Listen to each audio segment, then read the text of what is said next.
On April 15th, 2012, James and a couple of his buddies were walking toward the finish line of the very famous Boston Marathon when a bomb went off. You may remember that day. James and all of his buddies were injured very seriously. 3 of his buddies lost a leg that day. James ended up in the hospital for a very long time, had to go through many different surgeries and a very lengthy rehabilitation.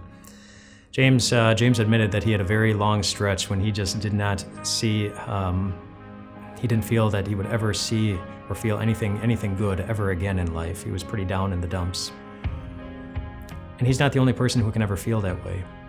You know, a lot of people died that day at the Boston Marathon, and moving on from the death of someone you love can be a difficult, if not impossible, recovery for anyone. So can moving on from an addiction or trying to beat an addiction. Even if you have the desire to move on from it, it can feel impossible to do, especially when you've bottomed out again. A bad marriage can be difficult to find joy in, never mind one where adultery has happened. Or maybe somebody that you love is going the wrong way in life, and so far nothing you've said, nothing you've done has been able to turn things around. Or maybe you're just, in some way, you're looking for one ray of hope in your life, but it doesn't seem to be coming.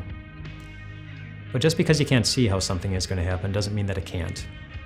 Take James, for example. When James was in the hospital, there was a nurse named Krista who was assigned to care for him, and James started to like Krista. He started to hope that he would spend a little bit more time with her, and he began to look for opportunities to talk with her, and they talked a little bit more, and eventually James started hoping that maybe something good would come from this very bad thing that had happened to him, and eventually Krista hoped the same thing. They got married after James got out of the hospital. Just because you can't see how something is going to happen doesn't mean that it can't. And the same happened for the Israelites. As they were running away from Egypt, the Egyptian army was behind them, and the big body of water was in front of them. They couldn't see a way forward. They couldn't see a way forward in life. So God made one for them. It says this: "Then Moses stretched out his hand over the sea, and all that night the Lord drove the sea back with a strong east wind and turned it into dry land.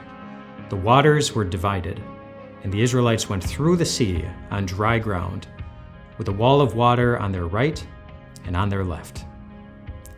Just because you can't see a way forward in life doesn't mean that God can't make one. And this wouldn't be the last time that God would do such a thing. As Jesus hung on his cross, it didn't seem like much good could happen from that. It looked like God was dying. And then it looked like God was dead. But then Easter morning came. And God gave you the right to walk through life fully expecting that there is nothing in all creation that is going to stop God from moving you forward and winning in the end.